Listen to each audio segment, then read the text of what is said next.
Pak Rektor, tadi Bapak sudah menjelaskan salah satu dana untuk pembiayaan Universitas Jabal Kapur dari usaha kebun sawit. Ini menarik ini Pak Rektor ya. Bagaimana usaha sebuah universitas untuk hidup secara mandiri dengan dana sendiri. Mungkin bisa dijelaskan dulu bagaimana prosesnya sehingga sawit ini bisa menjadi andalan funding atau pembiayaan dari universitas ini Pak Rektor. Baik Pak Din, kita mempunyai luas kampus, lahan kampus itu sekarang itu sekitar 90 hektar Pak Din, di kampus Gligapui. Ya, di Sapana Gligapui. Ya, Sapana Gligapui. Jadi setengah daripada luas lahan tersebut, ya sekitar 45-50 hektar itu ditanami sawit. Nah, memang dulu sawit itu harganya agak murah lah. Ya, sekarang 2.000 Pak per kilo. Sekarang dalam 1 tahun terakhir ini sudah meningkat. Ya. Nah, jadi itu memang miliknya Universitas Jabal Kapur, tapi dikelola oleh suatu badan, yang badannya memang internal Jabal Kapur juga. Itu memang setiap pemasukan memang ada di badan tersebut. Secara baik gitu. Tersebut. Nah, itu memang itu di apa? Kooperasinya atau apa gitu Pak? Saya nggak tahu karena itu langsung bertanggung jawab kepada pengurus yayasan. Ya, Jadi rektor maksudnya ya tahu sajalah berapa pemasukan, tapi yang lebih jelas pengurus yayasan lebih tahu berapa omzet daripada sawit ini yang sekitar 50 hektar itu untuk pembangunan atau jalannya proses pembelajaran di operasional Jabal Kapur. Nah ini kan menarik juga Pak Rektor, yayasan yang mungkin juga lewat Bapak sebagai pelaksana universitas untuk pengembangan kebun sawit, mungkin tidak di situ lagi di tempat lahan-lahan lain, karena ini jelas bisa membiayai sebuah universitas, dan ke depan memang universitas itu menjadi badan layanan umum gitu Pak. Harus mencari biaya sendiri juga sebagian besar gitu. Nah, apa ada rencana seperti itu Pak? Tapi untuk saat sekarang ini belum ada rencana Pak Din. Karena apa? Karena itu badan layanan umum itu diperuntukkan untuk perguruan tinggi negeri dulu. Itu untuk perguruan tinggi memang setahu saya seperti itu. Tapi untuk swasta itu terserah kepada yayasan. Jadi saya melihat yayasan kami ini masih terkendala dengan sedikit lah ya kekurangan biaya. Jadi dengan ada bantuan lahan sawit itu memang bisa bernapas lega, mendukung operasional pembelajaran di kampus Jabal Kapur. Ya, mungkin banyak juga universitas swasta di Jawa tuh Pak, dia mengembangkan usaha sendiri seperti Universitas Islam Indonesia, dia punya hotel, punya rumah sakit, ya kan, punya bidang-bidang unit juga lain. Mungkin ada terbayang sama Bapak untuk ke depan bahwa Jabal Kapur ini harus juga punya usaha-usaha ya, di samping nanti bisa merekrut lulusannya, tapi juga sekaligus bisa menambah biaya dan bahkan juga sebagai aplikasi dari ilmu yang dituntutnya gitu Pak. Ya, benar sekali itu Pak Emdin, karena kita kalau hanya sepenuhnya menggantungkan kepada biaya pemerintah, itu memang karena pemerintah harus memikirkan seluruh Indonesia itu beribu perguruan tinggi. Jadi kita harus mengusahakan sendiri. Jadi yang sudah ada di depan mata ini yaitu lahan sawit kita.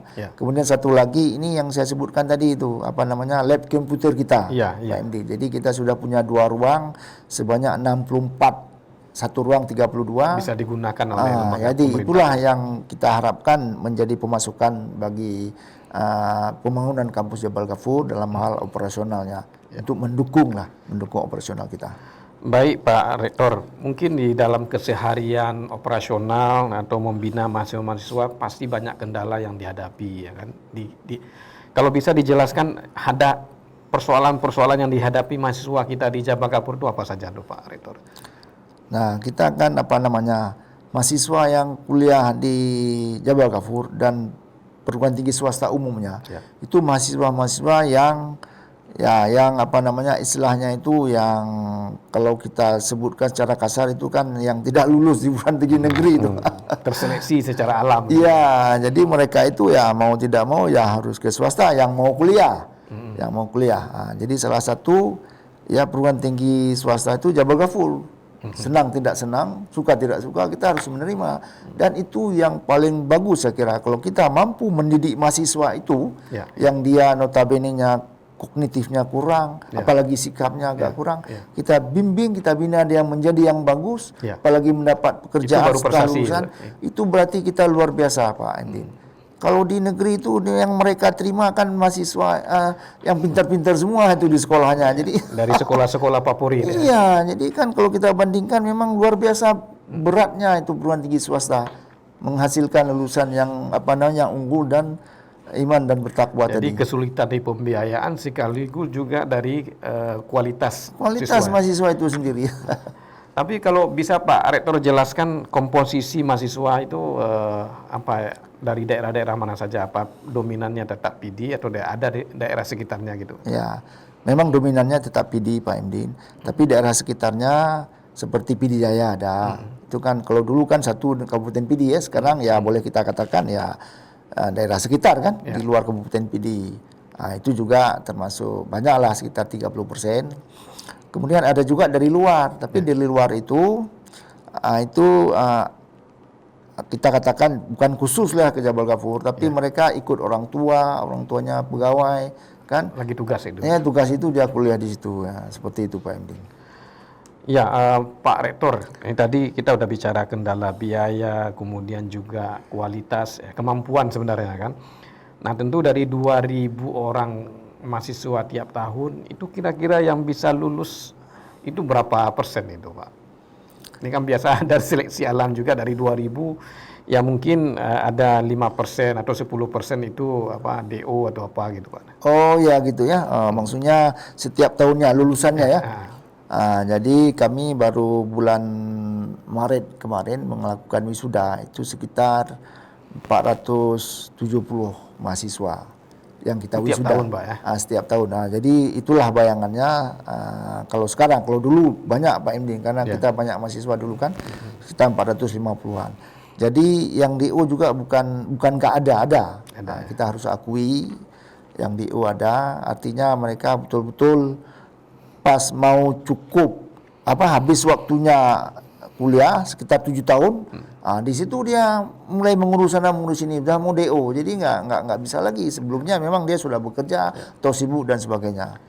Apa ada syaratnya maksimal 7 tahun atau berapa tahun? Ya, itu memang syarat itu ditentukan oleh Dikti memang.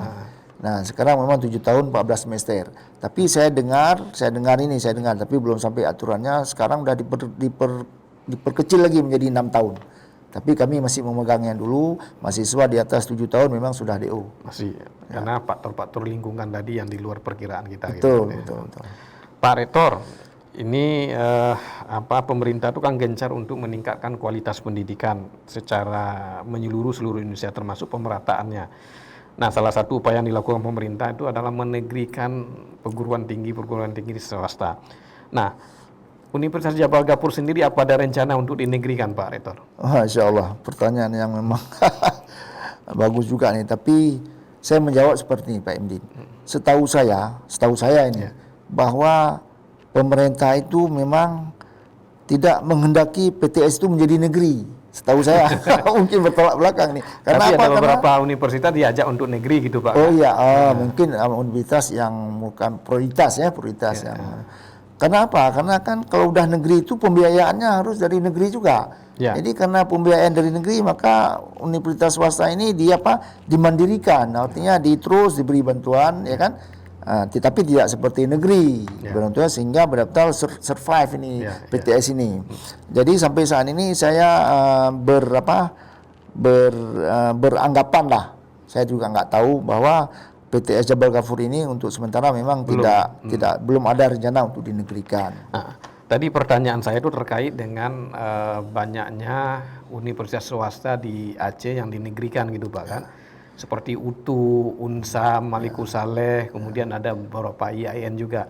Nah, barangkali Jabal Ghafur yang sudah tua dan dulu juga memang dibangun oleh pemerintah kabupaten. Nah, kan tidak tertutup peluang juga untuk dinegrikan gitu Pak, kan supaya pembiayaannya lebih ringan. Betul. Nah, itu kurang lebih itu pertanyaan saya gitu Pak. Nah, terus ini Pak, bagaimana respon lingkungan kita terhadap atau apresiasi masyarakat di sekitarnya, termasuk juga Pemkat terhadap Uniga selama ini gitu Pak? Nah, insya Allah baik-baik saja Pak Emdin. apalagi seperti saya sebutkan tadi, kita punya keunggulan-unggulan tadi ya. Dari FK itu ada struktur hypnotising kita, hipnotis tadi dalam arti positif. Kemudian dari pengabdian masyarakatnya di Fakultas Pertanian tadi. Ya. Nah, jadi mereka itu di samping sudah digunakan oleh masyarakat tentang prioritas telur. Ya. Kemudian juga ada dosen itu melakukan membuat pupuk buatan untuk mengatasi kelangkaan pupuk dari sawah sekitar itu. Jadi insya Allah responnya baik sekali, apalagi desa-desa di sekitar itu, apalagi 2 kecamatan yang kami selalu mengadakan kerjasama, Kecamatan Indrajaya dan Kecamatan Mila, dan mereka itu selalu kami dekati untuk supaya mahasiswa kami dan dosen kami bisa berkreasi, sehingga tidak dikatakan oleh mereka, sebelum kami dekati mereka 2 tahun yang lalu, mereka mengatakan kami rugi aja, desa kami, kecamatan kami dikelilingi oleh kampus Jabal Kafur, tapi kami tidak ada perubahan apa-apa dari kampus. Itulah dari itu kami melakukan kerjasama dan sekarang sudah positif sekali tanggapan mereka, Pak Andi. Baik Pak Rektor, kita sudah berbincang-bincang kurang lebih 55 menit. Kita akan segera mengakhiri bincang-bincang kita pada siang hari ini. Tapi sebelum bincang ini kita akhiri, mungkin Pak Rektor akan menyampaikan closing statement-nya pada siang hari ini dalam rangka memberikan informasi kepada masyarakat tentang pengembangan Universitas Jabal Kafur ini ke depan, Pak. Silakan, Pak. Baik, terima kasih.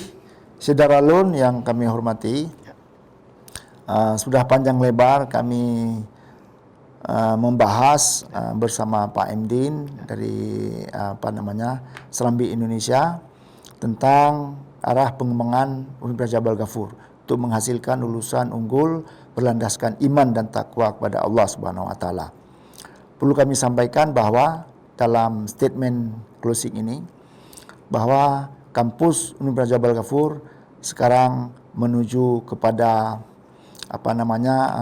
kebaikan yang secara menyeluruh. Kalau dulu seperti saya sebutkan pasang surut jalannya pendidikan di Jabal Kafur karena konflik, karena tsunami, tapi sekarang pelan-pelan kita sudah bangkit. Yang kita mempunyai logo sekarang adalah Uniga Bangkit. Nah, di sini kita bangkit, baik dosennya, karyawannya, mahasiswanya, dan masyarakat sekitarnya. Nah, oleh sebab itu, apalagi kami baru-baru ini telah melayangkan surat permohonan untuk diizinkan mendirikan program studi baru. Dalam hal ini program studi pendidikan magister.